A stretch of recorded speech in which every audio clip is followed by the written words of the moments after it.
next project is going to be a trinket dish, but I have to make some decisions about it because I have these little tiny molds, which I think are too small. I have this one, which is the perfect size, but it does not have a flat bottom, which I'm not really thrilled with. The plan is to take a lot of the murini that I have and create a heart and then set it onto a clear or pink square with red borders. But as I said, I have to make some decisions. I don't really like the slumping mold I have.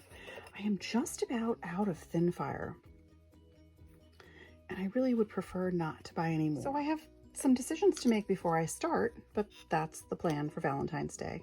A murini heart trinket dish. I found a few squares of the thin fire, and what you need to do is cut out the heart shape, and then you use this to hold all the murini in place. So we're going to go with that size heart. I decided not to go with the mold that makes this little tippy. I purchased a mold that has a flat bottom. So I will start with the heart component and then start building the base, and I'll slump it when the slumping molds arrive. So first step is to cut these out.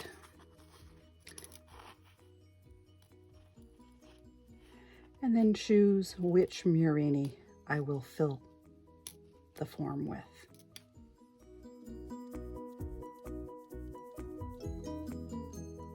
I'm going to start with the murini that came out of the advent calendar. Oops, I got rid of the wrong part. I need this part. This part gets disposed of. These are the advent calendar murini, and there were quite a few beautiful Valentine type pieces in here. So I have to sort through and find all the hearts. There was also, an adorable little love letter with a heart on it. There was a bear with a heart on his belly, which I think could go for Valentine's Day. A lot of them were very Christmassy, and they will go back in the container. I'll save those for something else. And the fish I will save for something else. I don't know about the lips. I'm not really that thrilled with that piece, but it might work for a Valentine's Day trinket dish. So next, sort through, get rid of anything Christmassy, and pull out anything that would work for a Valentine's Day project.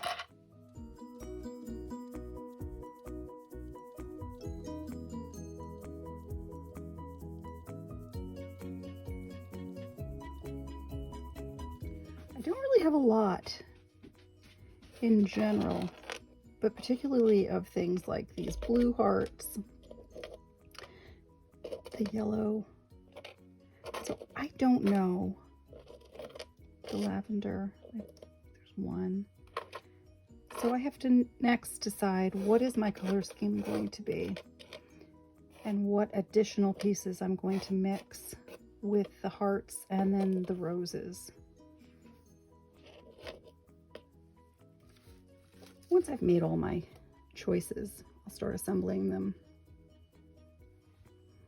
What I need to do is put the thin fire down on the kiln shelf. This has been treated with boron nitrate, so it's not going to stick. I think the scale is going to limit which of these I can use. Oops, sorry for the jiggle. Because if I put the bear in there,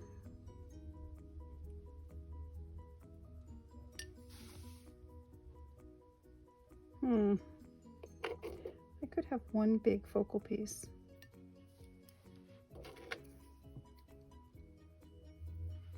No, not a fan of the lips. And then I would go back and build around it. I don't know. I will have to think about this some more. I also have more scrap coming from Tabitha's, which will give me a lot more options. I have these red leaves, red hearts. And I'll fill the whole thing in and then put it in the kiln to tack it together.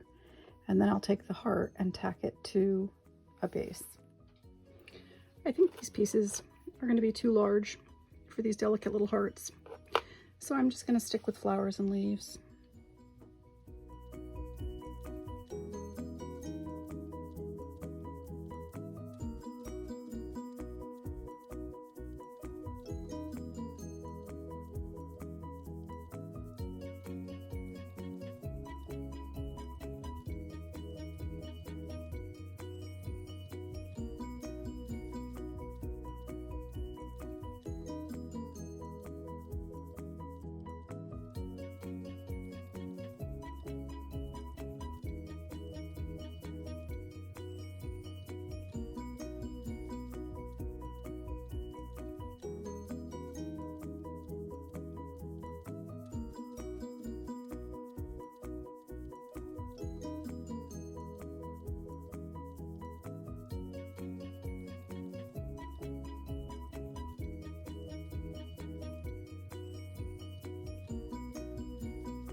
Well, putting together these hearts was much more challenging than I expected, but I think I have them where I want them. Now I need to put something over on this side of the shelf so I'm not wasting kiln space, and then I will get these in and show you what they look like when they come out. Very nice. On to the next step today. These turned out beautifully. They're actually quite delicate, but that's what I want because it's going to be the center of a trinket dish and I don't want a huge amount of texture. This one I should have probably trimmed more of the murini. You'll see how there's a little more texture in this one. I think it'll still work, but this one I like much better, where I took all of the rose murini and trimmed them in half. So there really isn't a lot of texture. Oh, there's a lot of texture, but there's not a lot of depth. That's it. There's not a lot of depth. So it will work well for the center of the dish. Next step is I need the base, and the molds I ordered are 5.2 inches and 5.3 inches. So I'm going to go with a 5-inch square of clear. So the base is going to be 5-inch squares of Tack. And then the borders are going to be this pink swirly. Not sure exactly what color this is, but it's got pink and peach, which I think will go really nicely with this particular heart, although it would be nice if it were a little pinker, but I'm going to use it because it's what I have. And then I have a red opaque, oops, I have to clean it, but I have a red that, again, I would like it to be a little bit darker, but it's what I have, so that's what I'm going to use. It looks like a 1/2 inch would probably be best. I have this 4-inch piece, so I'm going to use this instead of cutting something else. Make 1/2-inch slice.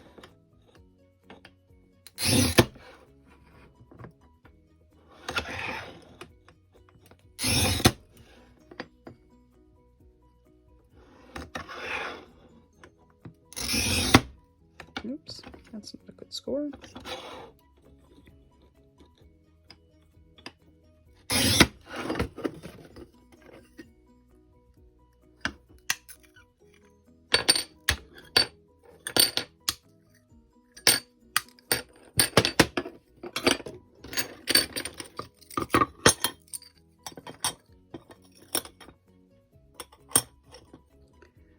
I will trim these down to fit. I just want to make sure that the scale is good.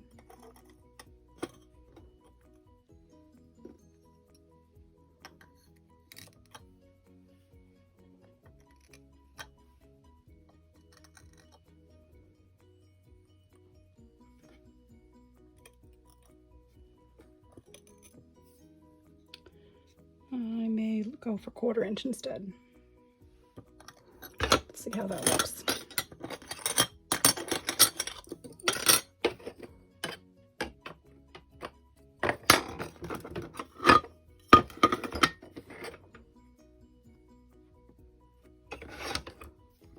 Let's see what we've got.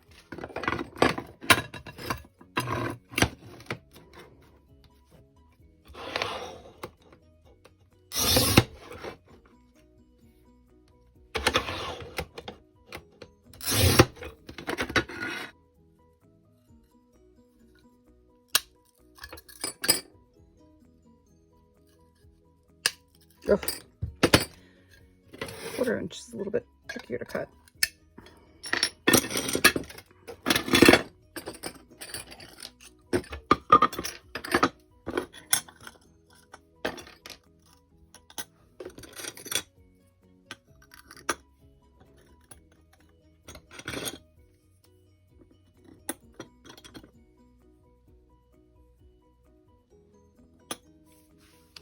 I think for the red, I may go 1/4 inch instead.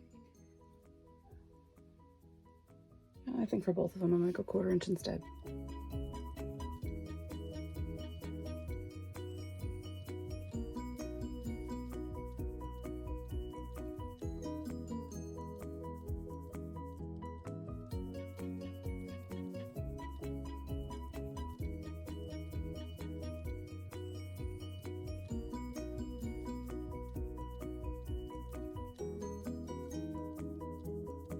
So my design choice would be 1/4 inch.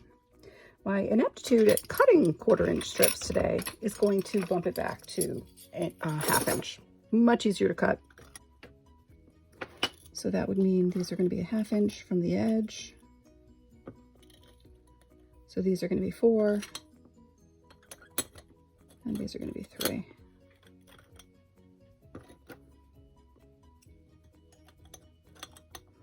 I have a nice border. And I have to double check because my border does not look square. And then this will sit in the center, or I'll do it on point. I'm not quite sure. So I will probably do it straight and not at an angle. Diagonal, sorry. And these are definitely too long. Maybe this isn't the day to finish this project.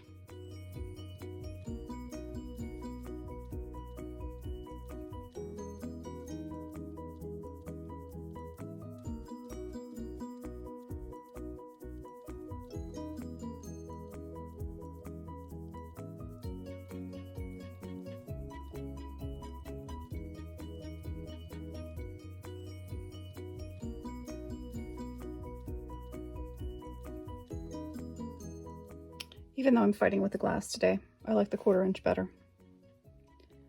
So that is what I'm going to go with.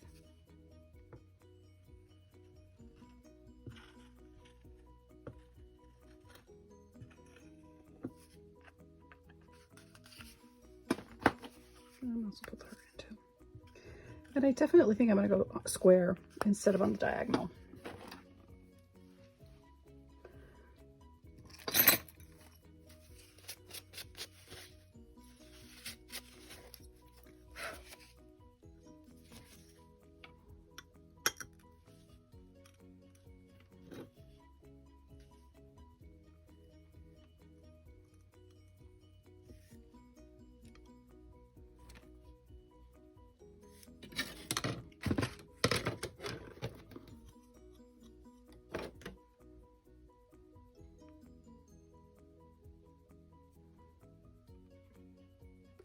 I usually use rubbing alcohol when I clean. That way it gets off all the fingerprints, any grease on it, grit, dirt, any boron nitrate, participant powder that's around, any thin fire powder that's around on my bench. It'll get everything off.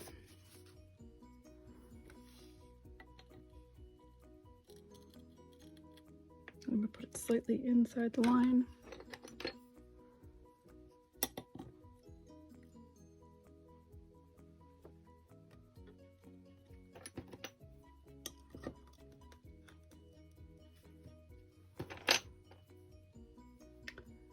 Smooth side up. I don't trust these corners to stay true. So I think I'm going to put a rose in each corner with some leaves. We shall see. There we go. We need to just let that dry. I should take a look and see if I want roses.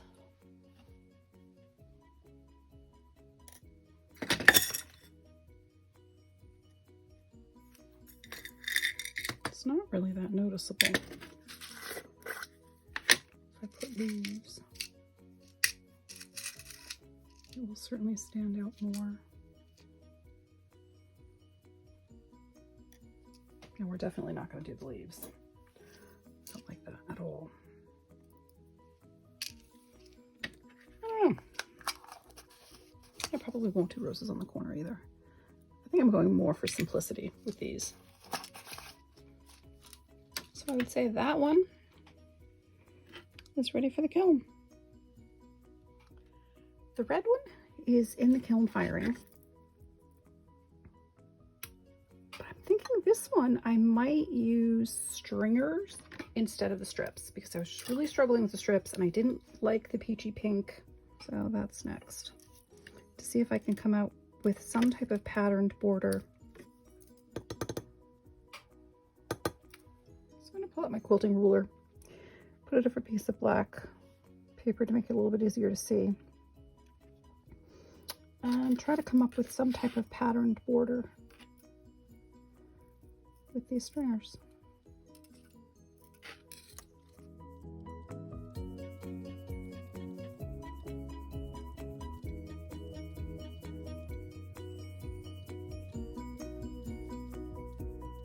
Alrighty, this one is finally ready to go into the kiln. I will fire it tonight after poking and playing a little bit because I put too much glue so it wants to slide apart, but I'll just babysit it and then get it in the kiln tonight. Well, that turned out lovely. I have to clean it up and then wait for the slumping mold to arrive. And now this one goes in the kiln. Beautiful. Now this one needs to be slumped. The corner's pulled away a little bit, but it's fine.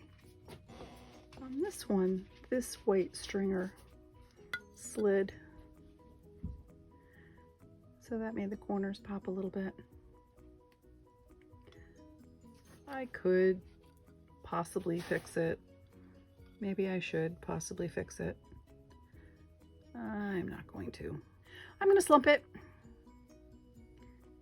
and leave it at that. My slumping molds have arrived and these will go in the kiln tomorrow morning.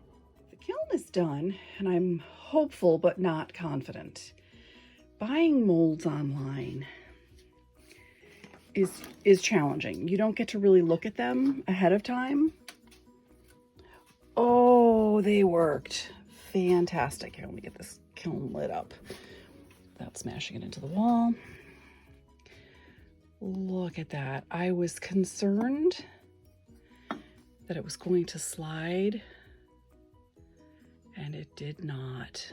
Oh, it's perfect. And then we'll take a look at this one. Love it. Absolutely love it. This piece, there is a little bit of dog boning because it's only one layer thick. I actually like that. I think it adds a little bit more movement to the piece. If you wanted to avoid that, you certainly could by using 2 layers of clear Tack instead of just one.